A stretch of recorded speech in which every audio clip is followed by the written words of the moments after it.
Hello friends, मैं अभी मौर्य आप लोगों का एक बार पुनः स्वागत करता हूं अपने इस YouTube फैमिली में। आज की क्लास में हम जो बात करने वाले हैं वो बात करेंगे उसी मिडेवल हिस्ट्री की। ठीक है, तो इससे पहले की जो भी सारी क्लासें हो चुकी हैं इस पूरे के पूरे मध्यकालीन इतिहास से रिलेटेड, इसमें से कुछ वीडियोस का लिंक आपको नीचे डिस्क्रिप्शन में मिल जाएगा। आप सहजता पूर्वक वहां से जाकर के पहले उन सारी क्लासों को देख लीजिएगा एंड तत्पश्चात आकर के इस क्लास में विजिट कीजिएगा। ठीक है, बाकी आज जो हम अध्ययन करने वाले हैं वो अध्ययन करेंगे उसी मिडेवल हिस्ट्री की श्रृंखला को थोड़ा सा आज हम पुनः एक बार फिर से क्या करेंगे, कंटिन्यू करेंगे और एक बेहतरीन अंदाज में करेंगे। इससे पहले हम लोग इस पूरे के पूरे मध्यकालीन इतिहास से रिलेटेड या इसके अंतर्गत हम लोग जो बात कर रहे थे अपनी, वो बात कर रहे थे दिल्ली सल्तनत की। किसकी बात कर रहे थे? यानी दिल्ली सल्तनत का अध्ययन कर रहे थे। इसी में यार हम लोगों ने जो भी सारी चीजें थी उसको हम लोगों ने बड़े ही बेहतरीन तरीके से कवर किया, लेकिन फिर भी इससे रिलेटेड हम लोग एक और दो टॉपिकों को और बेहतरीन तरीके से टच करने का प्रयास करेंगे, जिससे कि हमारी इस चैप्टर से रिलेटेड एक बेहतरीन स्वयं की अपनी क्या हो सके, बौद्धिक क्षमता विकसित हो सके। तो आज जो हम पूर्णतः अध्ययन करने वाले हैं या इस क्लास के माध्यम से जो बात करने वाले हैं इस पूरे के पूरे दिल्ली सल्तनत के संदर्भ में, वो आज हम बात करेंगे। एक प्रकार से बोले तो यार किसी भी क्षेत्र का या किसी भी नगर का, किसी भी शहर का या किसी भी देश की अगर हमको स्थिति या परिस्थिति या उस क्षेत्र के बारे में अगर विशेष रूप से जानकारी एकत्रित करनी है या उस विशेष क्षेत्र के बारे में हमको अधिक से अधिक जानकारी एकत्रित करनी है या उसके बारे में अगर हमको अपनी स्वयं की एक बौद्धिक क्षमता विकसित करनी है, तो हम क्या करेंगे, उस क्षेत्र के संदर्भ में जो भी सारी चीजें होंगी उनका अध्ययन करना हमारे लिए बेहद और बेहद आवश्यक हो जाता है। जैसे किन किन चीजों का अध्ययन करना, जैसे कि हम लोगों ने दिल्ली सल्तनत की बात की थी, तो हम लोगों ने इसके संदर्भ में जो भी वंश आए उनका अध्ययन किया। उन वंशों के माध्यम से कई सारे हमारे शासक आते हैं, सुल्तान आते हैं, उनका अध्ययन किया। उन सुल्तानों के पश्चात में अगर हमको और एक बेहतरीन तरीके से दिल्ली सल्तनत के संदर्भ में अपनी स्वयं की समझ अगर विकसित करनी है, तो हमको यार क्या करना होगा कि इस पूरे के पूरे दिल्ली सल्तनत के संदर्भ में यहाँ की जो भी हमारी प्रशासनिक व्यवस्था रही होगी, अर्थात जो भी हमारी राजनीतिक व्यवस्था रही होगी, यहाँ की जो आर्थिक व्यवस्था रही होगी, यहाँ की जो सामाजिक व्यवस्था रही होगी, धार्मिक व्यवस्था रही होगी, न्याय यहाँ का कैसा था यानी न्याय व्यवस्था कैसी थी, तो इन तमाम सारी जानकारियों को अगर हम एकत्रित कर लेते हैं या अध्ययन कर लेते हैं तो एक हमारी बेहतर बौद्धिक क्षमता विकसित होगी इस पूरे के पूरे दिल्ली सल्तनत के संदर्भ में।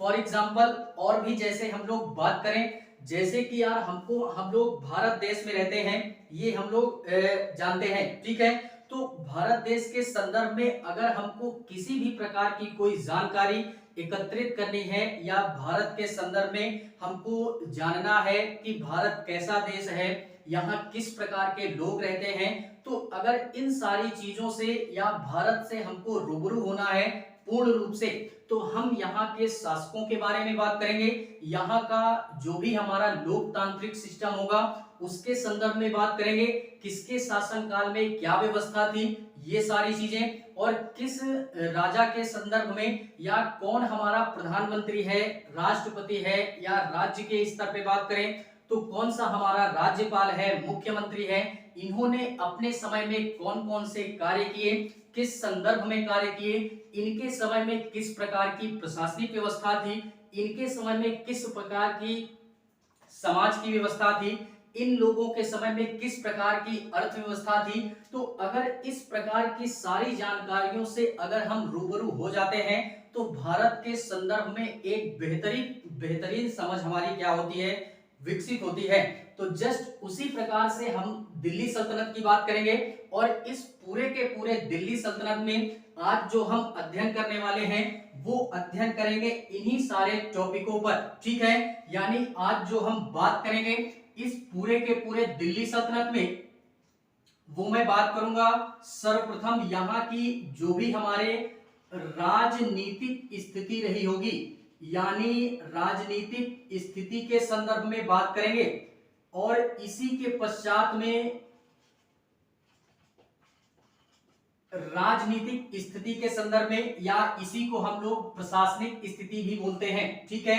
एंड इसी के पश्चात में यहाँ पे हम लोग बात कर देंगे थोड़ा सा अर्थव्यवस्था के संदर्भ में कि यहाँ की जो भी हमारी आर्थिक स्थिति थी वो कैसी थी, यानी जो भी सारा सिस्टम था उसकी बात हम करेंगे।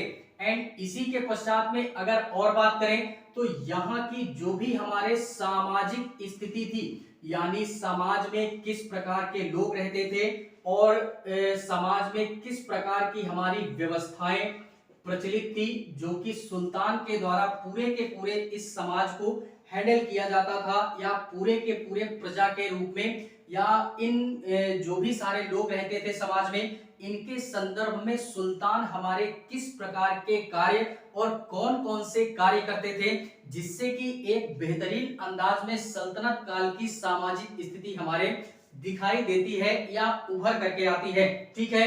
एंड इसी के पश्चात में अगर हम और बात करें तो थोड़ी सी बात हम लोग कर लेंगे कि यहाँ की अर्थात जो भी हमारा दिल्ली सल्तनत था यहाँ की हमारी न्यायिक व्यवस्था कैसी थी, यानी न्याय व्यवस्था के संदर्भ में थोड़ा सा जिक्र कर देंगे। और अगर बात करें फिलहाल में जो भी सारा सिस्टम होता है, अगर किसी भी क्षेत्र की स्थिति या परिस्थिति को जानना है तो बेसिकली इन्हीं सारे 3 या 4 टॉपिकों पे हम अध्ययन करते हैं। मैं बेसिकली प्रॉपरली यही नहीं बोल रहा हूं कि हम लोग बेसिकली या एक प्रकार से बोले केवल और केवल दिल्ली सल्तनत में ही इन सारी स्थितियों का अध्ययन करते हैं। हमको किसी भी क्षेत्र का अध्ययन करना है या उस संदर्भ में अपनी एक अच्छी से अच्छी बौद्धिक क्षमता विकसित करनी है तो इन्हीं सारे 3 से 4 टॉपिकों का अध्ययन हम अगर कर लेते हैं तो हमारी एक बेहतरीन समझ विकसित होती है, ठीक है। तो इसी कारणवश हम इस पे बात करेंगे और अगर बात कर लें तो काफी सारी चीजें हैं इसमें, लेकिन इतना पर्याप्त है। फिर भी एक चीज इसमें और देखेंगे कि इसमें हमारा यानी हम लोगों ने जब सुल्तानों का अध्ययन किया था तो हम लोगों ने देखा था इससे पहले जो भी हमारे सेना वाला सिस्टम था यानी जो सैनिक व्यवस्था थी उसके संदर्भ में भी थोड़ी सी बात कर लेंगे तो हमको ये पता चल जाएगा कि दिल्ली सल्तनत में जो सुल्तान थे उन अलग अलग सुल्तानों के शासन काल के अंतर्गत में अलग अलग सैनिक व्यवस्था देखने के लिए मिल जाती है, ठीक है। तो थोड़ी सी बात कर लेंगे हम सैनिकों के संदर्भ में या सैनिकों की व्यवस्था के संदर्भ में कि किस प्रकार की सैनिक व्यवस्था थी हमारी। इन सारे टॉपिकों को आज हम टच करेंगे, ठीक है। फिलहाल में सर्वप्रथम जो हम अपनी बात को स्टार्ट करेंगे या इस पूरे के पूरे क्लास को जो हम स्टार्ट करने वाले हैं वो बेसिकली राजनीतिक स्थिति या जिसको हम लोग प्रशासनिक स्थिति के तौर पे भी जानते हैं तो इसको हम लोग देखते हैं कि सल्तनत काल के अंतर्गत में जो भी हमारी पॉलिटिकल कंडीशन थी वो कैसी थी। तो बात करते हैं राजनीतिक स्थिति के संदर्भ में। फिलहाल में थोड़ा सा वर्तमान स्थिति से इसको हम जोड़ते हैं। जैसे भारत देश है आज यार बेसिकली हमारा लोकतांत्रिक सिस्टम है, ठीक है। तो जिसके माध्यम से हम लोग देखते हैं कि लोकतंत्र में क्या होता है कि जनता के द्वारा शासन किया जाता है, ठीक है। फिलहाल में इन सारी चीजों से रूबरू होंगे हम लोग। तो इसमें क्या बात करनी है कि जो भी सारा सिस्टम है जैसे आज के दौर में देखा जाता है राष्ट्रपति होता है, प्रधानमंत्री होता है एंड उसी के पश्चात में अगर राज्य में बात करें तो राज्यपाल होता है, मुख्यमंत्री होता है। ये हमारे सारे संवैधानिक सर्वोच्च पद हैं लोकतंत्र सिस्टम के या लोकतांत्रिक व्यवस्था के, ठीक है। तो जस्ट उसी प्रकार से अगर हम लोग बात करें दिल्ली सल्तनत में, तो ये तो हमारा मध्यकाल का सिस्टम है, यानी मध्यकाल का इतिहास का अध्ययन कर रहे हैं। तो इस समय हमारी जो भी स्थिति थी, राजनीतिक स्थिति, इस समय राजतंत्र का दौर था, यानी लोकतंत्र का दौर नहीं था, राजतंत्र इस समय चल रहा था। तो इस समय इसी कारणवश जो भी हमारी वर्तमान की स्थिति है और जो हमारे ये मध्यकाल की स्थिति है, इसमें थोड़ा सा डिसबैलेंस या अंतर दिखाई देता है, यानी थोड़ा बहुत क्या, बहुत सारी चीजों में अंतर देखने के लिए मिल जाता है। लेकिन फिर भी हम लोग थोड़ा सा अगर तुलनात्मक ढंग से इसका अध्ययन करते हैं, तो फिर यार हमको किसी भी प्रकार की कोई समस्या या दुविधा उत्पन्न नहीं होती है।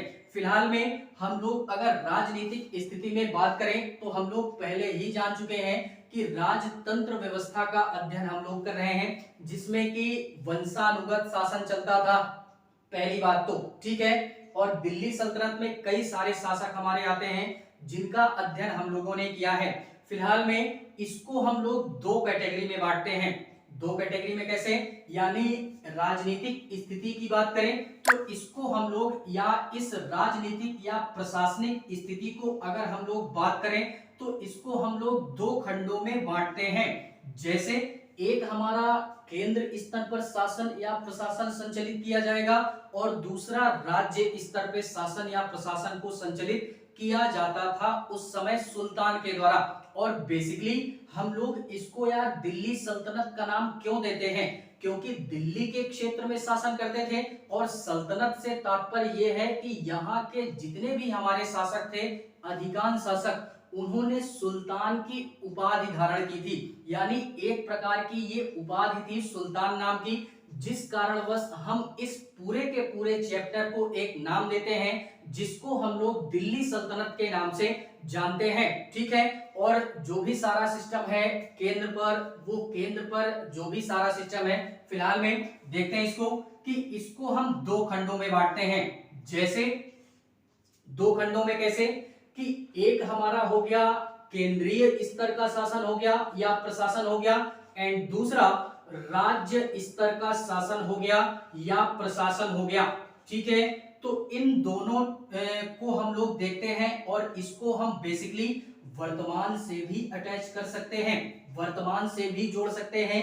केंद्र स्तर पर यहाँ पे अगर हम लोग बात करें दिल्ली सल्तनत की, तो केंद्र स्तर पर जो पूरे के पूरे शासन एवं प्रशासन को संचालित करता था वो हमारे सुल्तान करता था, अर्थात केंद्र का जो सर्वे सर्वा होता था वो कौन होता था, वो हमारा सुल्तान अथवा राजा या शासक होता था। और राज्य स्तर पर जो शासन व्यवस्था को संचालित करते थे उनको हम लोग इक्तादार बोलते थे। अभी इसको हम समझेंगे इक्ता क्या होता है, तो इसको हम लोग इक्तादार के नाम से जानते हैं। किस दार से, इक्तादार भी बोल सकते हैं, या एक प्रकार से सूबेदार भी बोल सकते हैं, या एक प्रकार से और हम बोले तो सरदार भी बोल सकते हैं, या जो भी हम नाम देना चाहें वो नाम दे सकते हैं राज्य स्तर पे, ठीक है। इन सारी चीजों को समझने से पहले हम लोग ये बात करते हैं कि हमारा ये इक्तादार होता क्या है। सर्वप्रथम इक्तादार को समझने से पहले हम इक्ता समझते हैं कि इक्ता क्या होता है। तो इक्ता जो होता है यह एक प्रकार का विशेष भूखंड वाला क्षेत्र होता है, यानी एक प्रकार से बोले तो विशेष प्रकार का एक हमारे क्षेत्र होता है भूमि का, जिसको हम लोग इक्ता के नाम से जानते हैं। और इसी इक्ता वाले क्षेत्र में जो भी हमारे शासन या प्रशासन को संचालित करता था उसी को हम लोग इक्तादार या सूबेदार या सरदार के नाम से जानते हैं। और बेसिकली ये भी याद रखिएगा, जैसे कि आज वर्तमान की स्थिति में केंद्र स्तर पे हमारे प्रधानमंत्री और राष्ट्रपति जी बैठे हैं, उसी प्रकार से राज्य स्तर पे राज्यपाल और मुख्यमंत्री होता है। तो जस्ट यही हमारा बोल रहा है कि उस समय केंद्र स्तर पे सुल्तान बैठता था, जो कि पूरे के पूरे केंद्रीय प्रशासन की नींव को भी रखता था और पूरे के पूरे केंद्रीय प्रशासन को संचालित करता था अपने एक बेहतरीन अंदाज में, स्वयं की इच्छा के अनुसार। और राज्यों में भी बैठते थे हमारे इन्हीं के प्रतिनिधि बैठते थे। जिनको हम लोग इक्तादार बोलते हैं। और इक्ता क्या होता है ये भी हम लोगों ने देखा, लेकिन फिलहाल में दिल्ली सल्तनत में इतिहासकारों के द्वारा ये भी बोला गया कि दिल्ली सल्तनत के संदर्भ में हमारे कितने इक्ता थे। यानी इक्ता से तात्पर्य यह है कि इनको हम प्रांत भी बोल सकते हैं, राज्य भी बोल सकते हैं। आज वर्तमान की स्थिति में हम इनको राज्य बोलते हैं या प्रांतों के नाम से भी संबोधित करते हैं। तो उस समय इसको एक नाम दिया गया था इक्ता, ठीक है। तो इतिहासकारों के द्वारा ये हमारी बातें बोली गई या मतभेद दिखाई देता है कि दिल्ली सल्तनत के क्षेत्र में कितने हमारे इक्ता थे, कितने हमारे राज्य थे, या कई सारे राज्य थे, कई सारे प्रांत थे। इसकी हमने कोई गिनती नहीं है, यानी ये कोई कंफर्म नहीं है कि यहाँ पे दिल्ली सल्तनत वाले क्षेत्र में इतने हमारे राज्यों का संचलन होता था या इतने राज्य हमको देखने के लिए मिल जाते हैं। लेकिन फिर भी राज्यों के संदर्भ में अगर बात बोली गई है तो यार राज्य हमारे रहे होंगे, इसी कारणवश इनका वर्णन इतिहासकारों ने बाकायदा किया है, ठीक है। लेकिन कितने राज्य थे ये कोई कंफर्म बात नहीं है, कितने इक्ता थे ये कोई कंफर्म नहीं था, ठीक है। तो ये इक्ता हमारा क्या होता है, इन्हीं को राज्यों या प्रांतों के नाम से भी जानते हैं। और एक बात ये भी याद रखिएगा कि इन्हीं इक्ता को प्रांतों में बांटा गया अर्थात राज्यों में बांटा गया, और इन्हीं राज्यों को परगना में बांटा गया, और इन्हीं परगना को गांव लेवल में बांटा गया, जो कि ग्राम लेवल पे हम लोग देखते हैं कि जो भी हमारे शासन व्यवस्था को संचालित करता है वो हमारा ग्राम प्रधान होता है वर्तमान की स्थिति में। लेकिन उस समय दिल्ली सल्तनत में जो भी हमारे गांव का प्रशासनिक सिस्टम संचालित करता था या राजनीतिक रूप से जो व्यवस्थाओं को संचालित करता था वो हमारा, उसको हम लोग एक नाम देते हैं जिसको हम लोग चौधरी के नाम से जानते हैं। इसको भी याद रखिएगा कि राज्य को भी हम लोग कई खंडों में बांटते हैं। जैसे राज्यों को कई परगनाओं में बांटा गया, कई परगनाओं में बांटा गया, और इन परगना को क्या किया गया कि कई गांवों में बांटा गया। किसमें बांटा गया, इनको कई गांवों में बांटा गया, और इन्हीं गांवों का जो प्रशासनिक सिस्टम संचालित करता था वो हमारे कौन होता था, वो चौधरी होता था। लेकिन वर्तमान में ग्राम प्रधान के द्वारा गांवों की सारी व्यवस्थाएं हमारे संचालित की जाती हैं। आज वर्तमान की स्थिति से थोड़ा जोड़ते हैं। जैसे केंद्र स्तर पे हमारा जो सारा सिस्टम चलता है वो चलता है, इसके पश्चात में केंद्र को बांटा गया राज्यों में, राज्यों को बांटा गया कई हमारे जिलों में, जिलों को बांटा गया कई सारे ब्लॉक में, ब्लॉक को बांटा गया कई सारे गांवों में। ये हमारे वर्तमान की स्थिति है, ठीक है। तो उसी प्रकार से इस दिल्ली सल्तनत के संदर्भ में भी ये हमारे क्षेत्रों को बांटा गया था, और इन्हीं सारे क्षेत्रों का शासन संचालित करने के लिए ये हमारे सुल्तान होता था जो कि केंद्र का शासन संचालित करता था, और राज्य का जो शासन संचालित करता था वो हमारे इक्तादार या सूबेदार या जिनको हम लोग सरदार के नाम से जानते हैं, ये हमारे राज्य स्तर पर शासन व्यवस्था को क्या करते थे, संचालित करते थे। तो इतनी सारी चीजों से हमें क्या होना है, रूबरू होना है। एंड इसी के पश्चात में अगर हम लोग और बात करें तो ये जो हमारा दिल्ली सल्तनत वाला क्षेत्र था या ये जो पूरा का पूरा दिल्ली सल्तनत था, फिलहाल में हम लोग यहाँ पे जो बात कर रहे हैं वो सारे वंशों को मिला करके, सारे शासकों को मिला करके सबकी प्रशासनिक स्थिति को देख रहे हैं। यानी दिल्ली सल्तनत कब स्टार्ट होता है, ये 1206 से दिल्ली सल्तनत मतलब स्थापित होता है, और 1526 ईस्वी तक ये हमारा क्या होता है, दिल्ली सल्तनत का जो भी सारा का सारा सिस्टम था ये चलता है दिल्ली वाले क्षेत्र में। तो 1206 से 1526 के मध्य में जितने भी हमारे वंश आते हैं जो कि अपनी सत्ता को स्थापित करते हैं इस पूरे के पूरे दिल्ली सल्तनत वाले क्षेत्र में, उन सभी वंशों के, उन सभी शासकों के या उन सभी सुल्तानों के द्वारा जो भी हमारा प्रशासन चलाया गया, कब से कब तक, 1206 से 1526 के मध्य में, उन तमाम सारे शासकों की प्रशासनिक व्यवस्था का जिक्र यहाँ पे हम कर रहे हैं, ठीक है।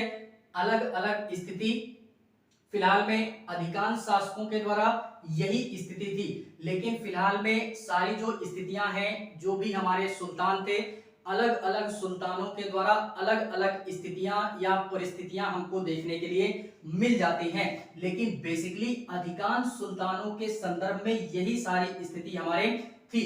लेकिन कुछ हमारे शासक ऐसे हैं, जैसे हमारे इल्तुतमिश हो गया। इल्तुतमिश के पश्चात में हम लोगों ने बात की थी गियासुद्दीन बलबन की। गियासुद्दीन बलबन के पश्चात में हम लोगों ने बात की थी अलाउद्दीन खिलजी की। ये हमारे शासक ऐसे थे जिनके समय में सुल्तान का जो महत्व था वो काफी अधिक था इस दिल्ली सल्तनत के क्षेत्र में। बाकी कुछ हमारे शासक ऐसे हैं, जैसे फिरोज शाह तुगलक हो गया, मोहम्मद बिन तुगलक हो गया। इस तरीके के जो भी हमारे शासक आते हैं, वो सारे के सारे शासक या इनके समय में जो भी हमारे सुल्तान का महत्व था वो थोड़ा सा कम हो जाता है। ऐसा क्यों?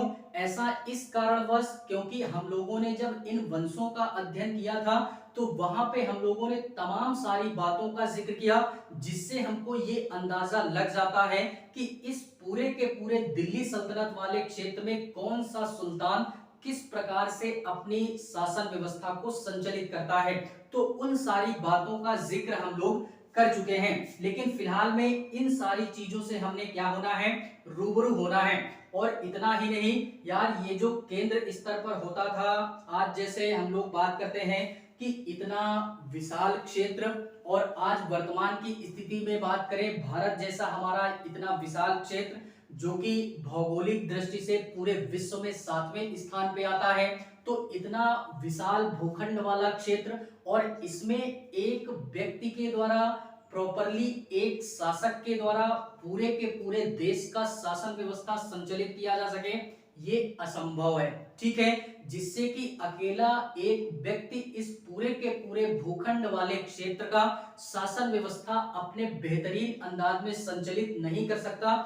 इसी कारणवश क्या बनाया गया कि उसकी सहायता के लिए एक मंत्री परिषद बनाई गई हमारी, यानी उसकी सहायता के लिए एक मंत्री परिषद का गठन किया गया है। वर्तमान की स्थिति में जैसे प्रधानमंत्री है, तो प्रधानमंत्री जी की सहायता के लिए एक हमारी मंत्री परिषद है, जिसमें कि विभिन्न प्रकार के मंत्री या विभिन्न विभागों से संबंधित मंत्री हमारे बैठते हैं और अपने अपने विभागों से लेकर के या अपने अपने विभागों से संबंधित जो भी सारे हमारी समस्याएं हैं या जो भी सारी चर्चाएं हैं, वो सारी चर्चाएं हमारे करते हैं और प्रधानमंत्री जी तक इन सारी बातों को पहुंचाते हैं। उसके पश्चात में प्रधानमंत्री जी क्या करते हैं, निर्णय लेते हैं। ठीक है, तो उसी प्रकार से सल्तनत काल में भी जो हमारे केंद्र का प्रशासन संचालित करता था वो सुल्तान होता था, और सुल्तान अकेले ही इस पूरे के पूरे दिल्ली सल्तनत का क्या करता था, शासन व्यवस्था को संचालित नहीं कर सकता था। इस कारणवश इसकी सहायता के लिए भी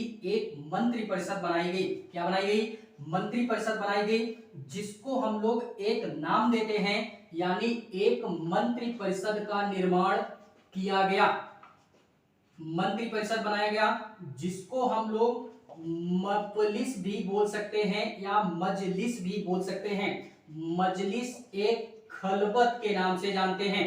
ये थोड़ा सा जो भी सारी चीजें हैं, इन नामों को याद रखिएगा। जो भी सारी चीजें हैं, मंत्री परिषद को मध्यकाल में इतिहासकारों ने क्या नाम दिया, मजलिस या मजलिस एक खलबत के नाम से जानते हैं, जो कि पूरा का पूरा ये एक मंत्री परिषद होता था और सुल्तान के शासन या प्रशासनिक व्यवस्था को संचालित करने के लिए उनका सहयोग करता था। ठीक है, तो इसको भी हमने याद रखना है।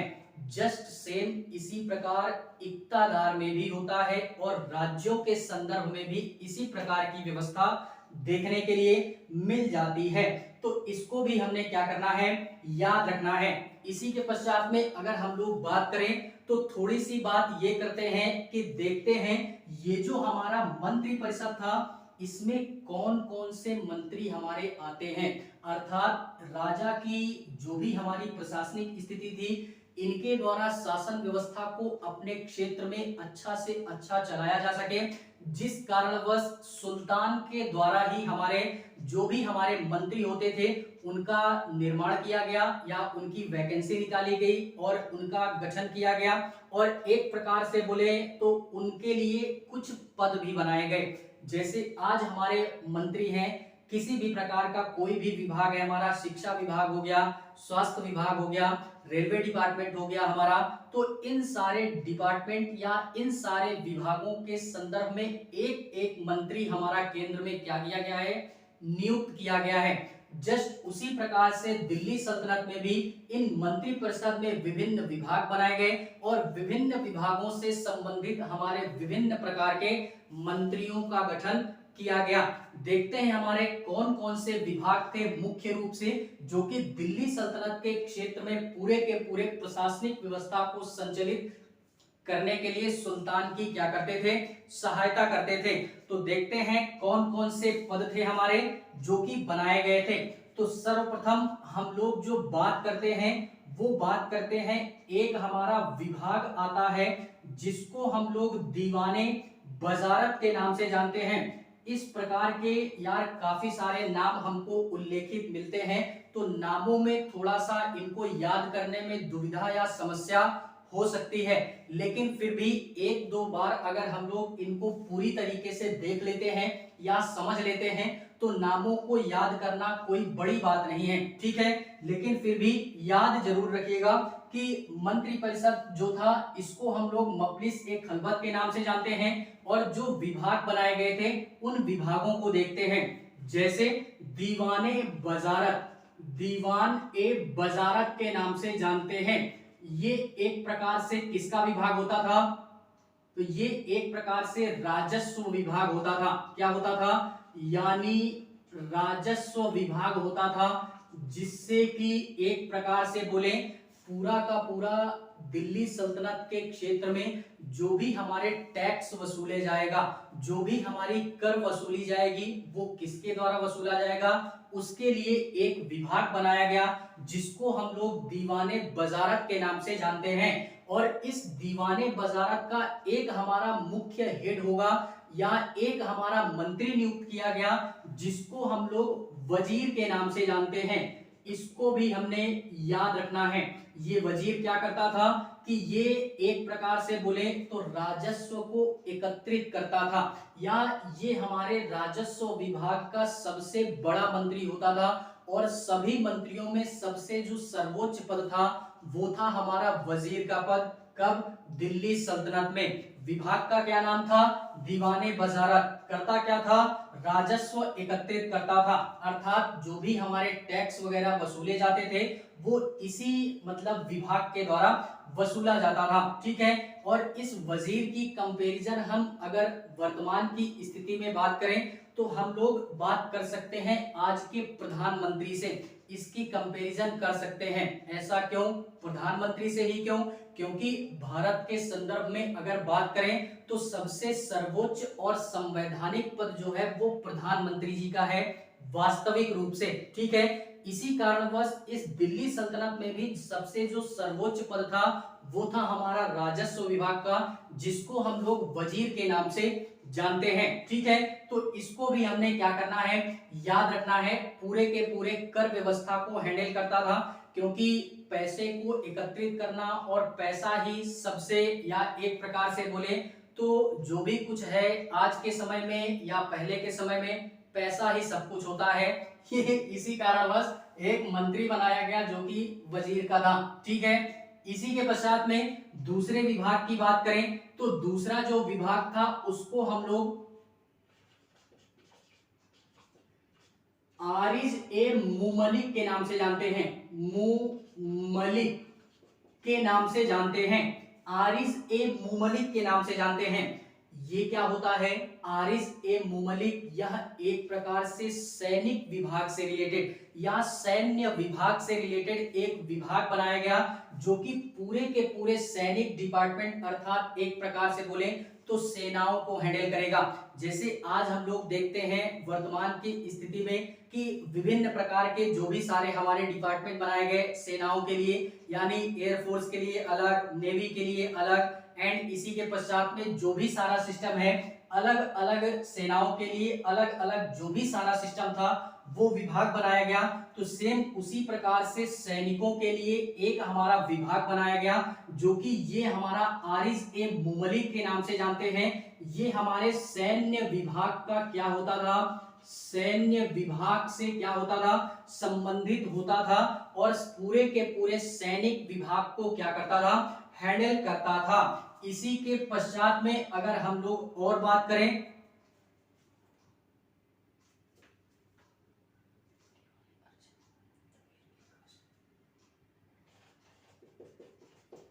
दबीर एक खास के नाम से जानते हैं। किस नाम से जानते हैं, दबीर एक खास के नाम से जानते हैं। फिलहाल में ये आरिस ए मुमलिक ये सैन्य विभाग का हेड होता था। इसको हम लोग एक नाम से और जानते हैं, इसमें इसको भी याद रखिएगा, इसको दीवाने अर्ज भी बोलते हैं।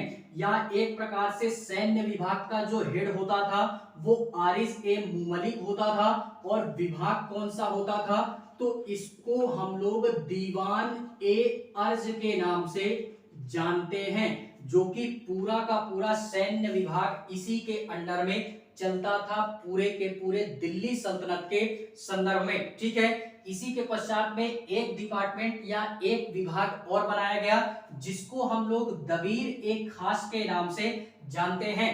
ये एक प्रकार से किसका हेड होता था, तो ये दबीर एक खास जो होता था ये पत्राचार के लिए बनाया गया, यानी पत्राचार का विभाग था एक प्रकार से। यार उस समय हम लोग बात करें तो उस समय हमारा इंटरनेट का जमाना नहीं था, उस समय मोबाइल फोन वगैरह नहीं थे। तो एक बात यानी एक शासक से या एक सुल्तान से दूसरे सुल्तान या एक व्यक्ति से दूसरे व्यक्ति के मध्य में अगर किसी भी प्रकार के विचार और विमर्श का आदान और प्रदान करना है, या अपनी बातों को या किसी भी प्रकार का कोई संदेश भेजना है, तो वो किसके माध्यम से होता था, वो होता था पत्राचार के माध्यम से। ठीक है, क्योंकि उस समय इतनी हाई टेक्नोलॉजी थी नहीं, यही जो भी टेक्नोलॉजी थी उस समय में अपने आप में यही एक हाई टेक्नोलॉजी थी। ठीक है, तो इसके लिए भी एक हेड होता था जिसको दबीर एक खास के नाम से जानते हैं, और इसके लिए एक विभाग बनाया गया जिसको हम लोग दीवाने इंसा बोलते हैं, दीवाने इंसा के नाम से जानते हैं। इस विभाग के द्वारा पत्राचार का भी जो सिस्टम था वो इसी के माध्यम से इस विभाग को क्या किया जाता था, संचालित किया जाता था। ठीक है, इसको भी हमने क्या करना है, याद रखना है। इसी के पश्चात में अगर हम लोग और बात करें,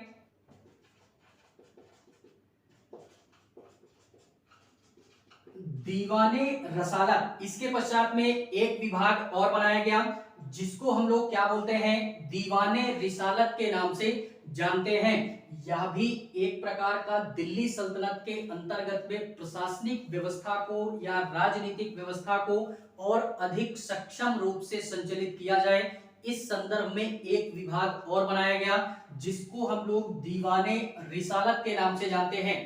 ये किस डिपार्टमेंट से संबंधित था, तो आज जैसे हम लोग देखते हैं कि कोई जैसे वर्तमान की स्थिति में देखते हैं कि किसी भी प्रकार का यानी इस विभाग की तुलना हम आज के विदेश मंत्री के तौर पे कर सकते हैं या विदेश मंत्रालय से एक प्रकार से कर सकते हैं कि जो भी आज के वर्तमान की स्थिति में आज हमारा विदेश मंत्रालय है, जिसके द्वारा किसी भी प्रकार की जो भी हमारी विदेशों की नीति होती है या जो भी हमारी कूटनीति है विदेशों की, उसको संचालित किया जाता है वर्तमान की स्थिति में। तो हमारा दिल्ली सल्तनत के संदर्भ में भी एक हमारे विभाग बनाया गया जिसको दीवाने रिसालत बोलते हैं। यह भी एक प्रकार से बोले तो विदेशी मतलब एक प्रकार से यही बोल सकते हैं कि विदेशी नीति से संबंधित यानी विदेशी मंत्रालय या विदेश मंत्रालय टाइप का होता था, जो कि पूरा का पूरा सुल्तान को कूटनीतिक सहायता प्रदान करता था विदेशों के संदर्भ में,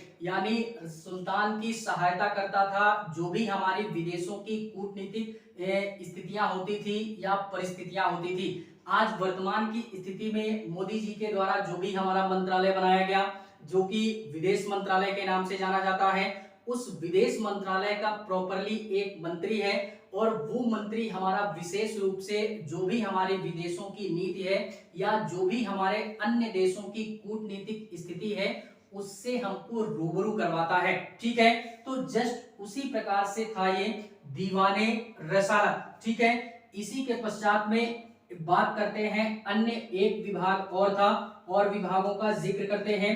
जैसे एक विभाग और याद रखिए, सद्र उस सुदूर के नाम से जानते हैं। किस नाम से जानते हैं? सद्र उस सुदूर के नाम से जानते हैं। मैंने पहले ही बोला नामों को याद करने में थोड़ा सा दुविधा या समस्या हो सकती है, लेकिन फिर भी अगर हम 2-3 बार रिवीजन करते हैं तो सारी की सारी चीजें हमारी सेट हो जानी है। ठीक है, तो इसको भी याद रखिएगा। सद्र उस सुदूर, यह एक प्रकार से धार्मिक चीजों से संबंधित एक विभाग बनाया गया, जो कि हमारा एक प्रकार से बोले तो जिसको हम लोग सद्र उस सुदूर के नाम से जानते हैं। किससे संबंधित विभाग था ये? धार्मिक, जो भी हमारी दिल्ली सल्तनत में जो भी धार्मिक कर्मकांड करवाए जाते थे वो किसके संदर्भ में करवाए जाते थे, उसके लिए एक विभाग का गठन किया गया, जिसको हम लोग सद्र उस सुदूर के नाम से जानते हैं। जो कि ये पूर्णतः ये विभाग सुल्तान को सहायता प्रदान करता था या अपने विचार एवं विमर्श देता था सुल्तान को कि आपको किस धर्म से रिलेटेड किस प्रकार के कार्यों को संचालित करना है, जिससे कि हमारा जो भी हमारे अन्य वर्ग के या अन्य या विभिन्न प्रकार के धर्मों के व्यक्ति जो हमारे सल्तनत क्षेत्र में रहते हैं उनको किसी भी प्रकार की कोई दुविधा या समस्या उत्पन्न ना हो, जिस कारणवश एक हमारा विभाग बनाया गया जो कि पूर्णतः ये राय मशविरा हमारे दिया करता था सुल्तान को। ठीक है, तो ये था हमारा सद्र उस सुदूर। इसके पश्चात में और बात करें इसी में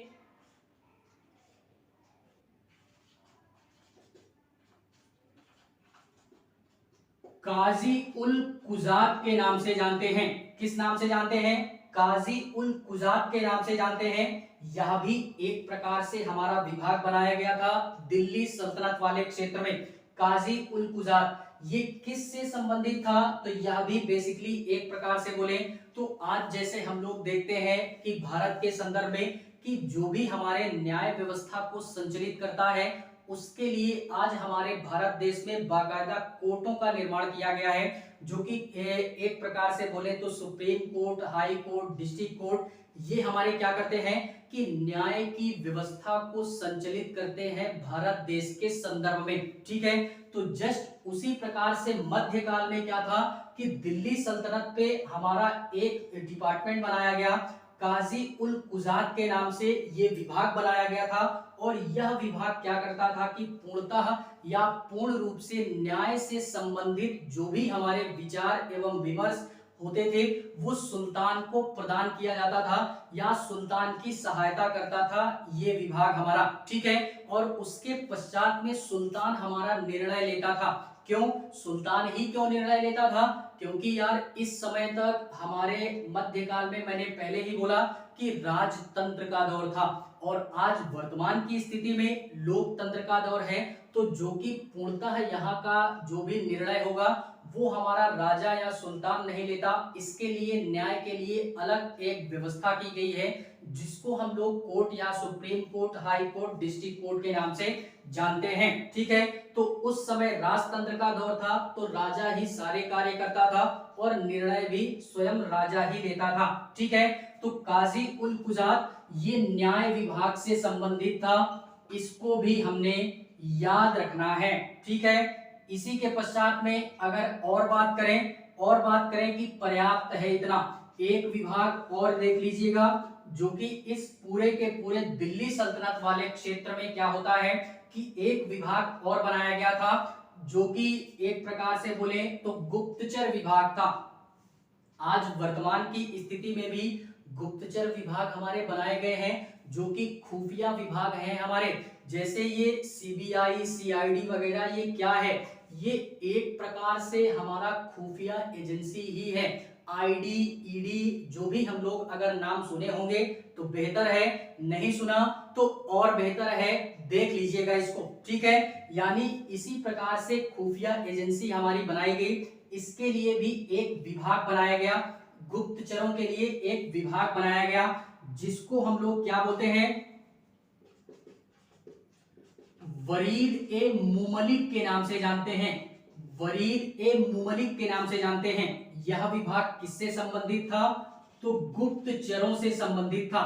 यानी गुप्तचर विभाग था एक प्रकार से, जो कि हमारा सुल्तान की सहायता करता था। यानी जो चाहे यार कोई भी किसी भी प्रकार का हमारे शासक हो या सुल्तान हो, वो अपने शासन को या अपने प्रशासन को और बेहतरीन ढंग से संचालित कर सकें, इस कारणवश उस समय के जो सुल्तान थे वो अपना दिमाग थोड़ा सा ये लगाते थे कि यार जाहिर सी बात है, हमको सुल्तान भले ही बनाया गया है, ऐसा नहीं है कि सारे लोग हमको पसंद ही करें, ठीक है। तो कई सारे प्रजा में ऐसे लोग थे, समाज में ऐसे लोग थे जो कि सुल्तान को पसंद नहीं करते थे।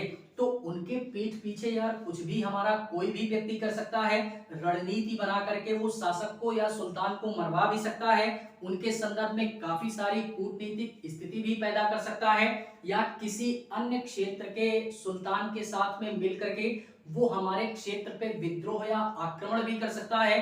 इन्हीं सारी चीजों को देखते हुए या इन्हीं सारी चीजों से बचने के लिए शासक या सुल्तान क्या करता था कि अपने शासन क्षेत्र के अंतर्गत में एक विभाग बनवाता था, जिसको हम लोग गुप्तचरों के विभाग के नाम से जानते हैं। और ये गुप्तचर विभाग इस कारणवश बनवाया गया, ये हमारे समाज में जाकर के या अन्य क्षेत्रों में जाकर के लोगों की बातों को सुनते थे कि समाज में किस प्रकार के व्यक्ति, किस प्रकार की राय के साथ में सुल्तान के जो भी शासन क्षेत्र है उनके बारे में अन्य लोगों की क्या राय है, उनकी क्या हमारी स्थिति है, वो सुल्तान के बारे में क्या सोचते हैं, क्या नहीं सोचते हैं। इन सारी बातों को एक प्रकार से बोले तो गुप्त रूप से कौन पहुंचाता था शासकों के लिए, तो वो हमारे वरीद ए मुमलिक नाम का विभाग था, जिसके अंतर्गत रखा गया था गुप्तचरों को। यही सारे गुप्तचर शासक की सहायता करते थे शासन व्यवस्था को संचालित करने के लिए। तो इस विभाग को बनाने का केवल और केवल एक ही उद्देश्य था कि अपने राज्य या शासन क्षेत्र को और बेहतरीन ढंग से क्या किया जा सके, संचालित किया जा सके। तो बेसिकली फिलहाल में हमको इतने विभाग याद रखने हैं कि ये जो हमारा मंत्री परिषद था, एक प्रकार से यही बोल सकते हैं कि यही था एक प्रकार से मंत्री परिषद दिल्ली सल्तनत के शासकों का या सुल्तानों का, जो कि इन विभिन्न विभागों के द्वारा, विभिन्न पदों के द्वारा ये हमारे पूरे के पूरे प्रशासनिक स्थिति को क्या करते थे, संचालित करते थे, ठीक है। तो इसको हमने याद रखना है राजनीतिक स्थिति में कि उस समय की राजनीतिक स्थिति हमारी क्या थी।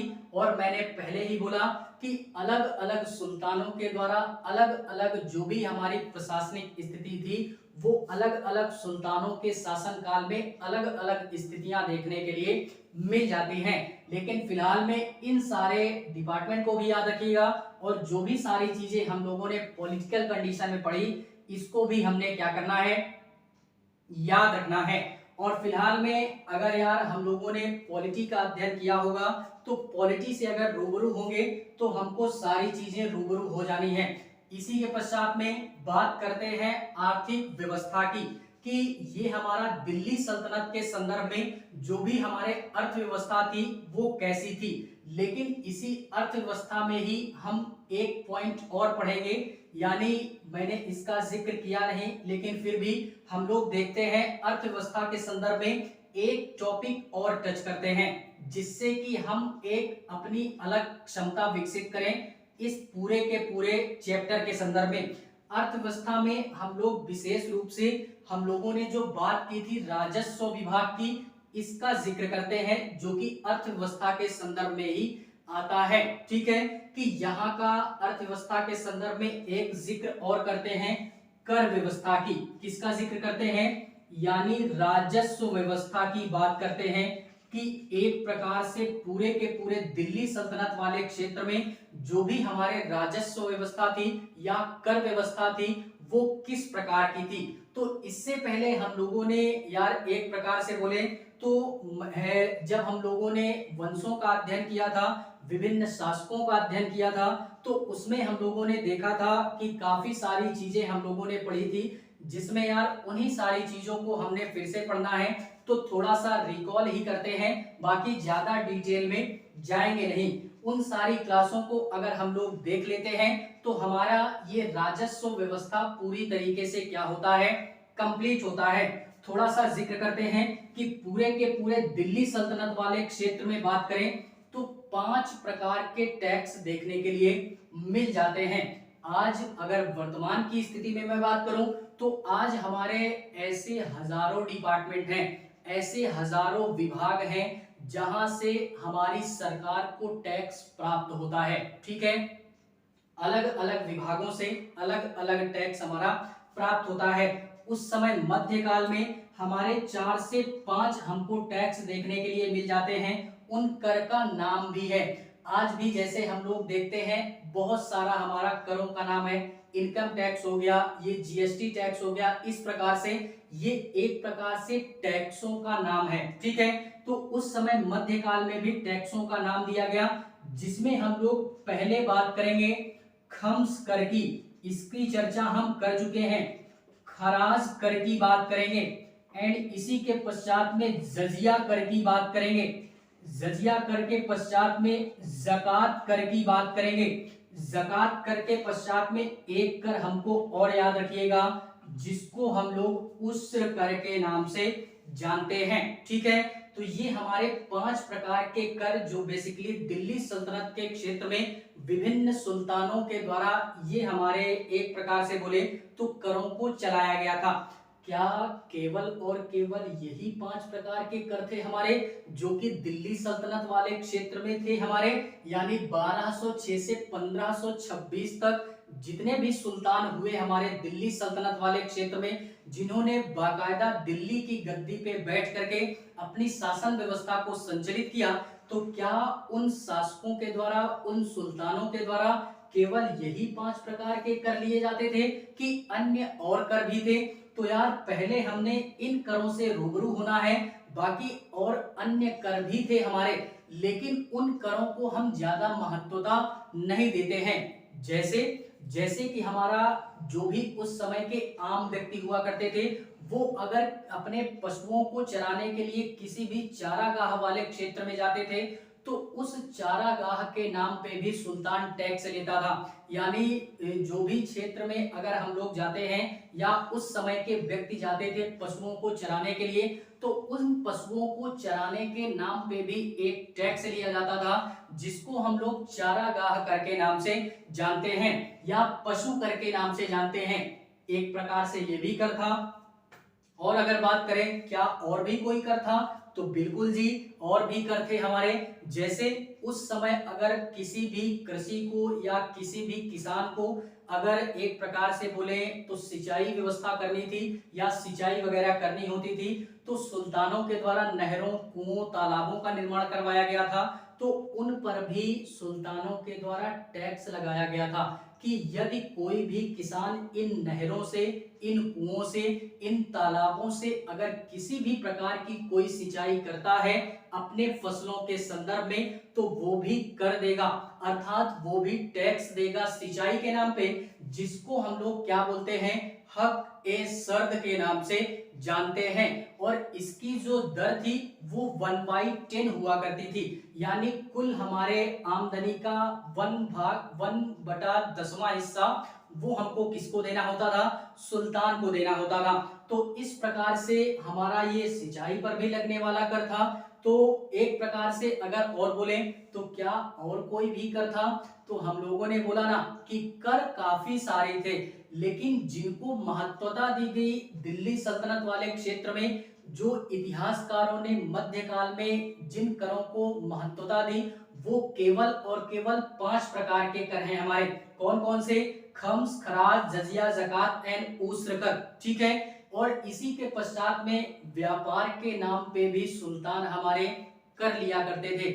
सुल्तानों के क्षेत्र में या सुल्तानों के शासनकाल के क्षेत्र में जो भी हमारे व्यापारी थे उनके समय में, वो अगर व्यापार करते थे तो उन पर भी टैक्स लगाया जाता था, उन पर भी कर लगाया जाता था सुल्तानों के द्वारा।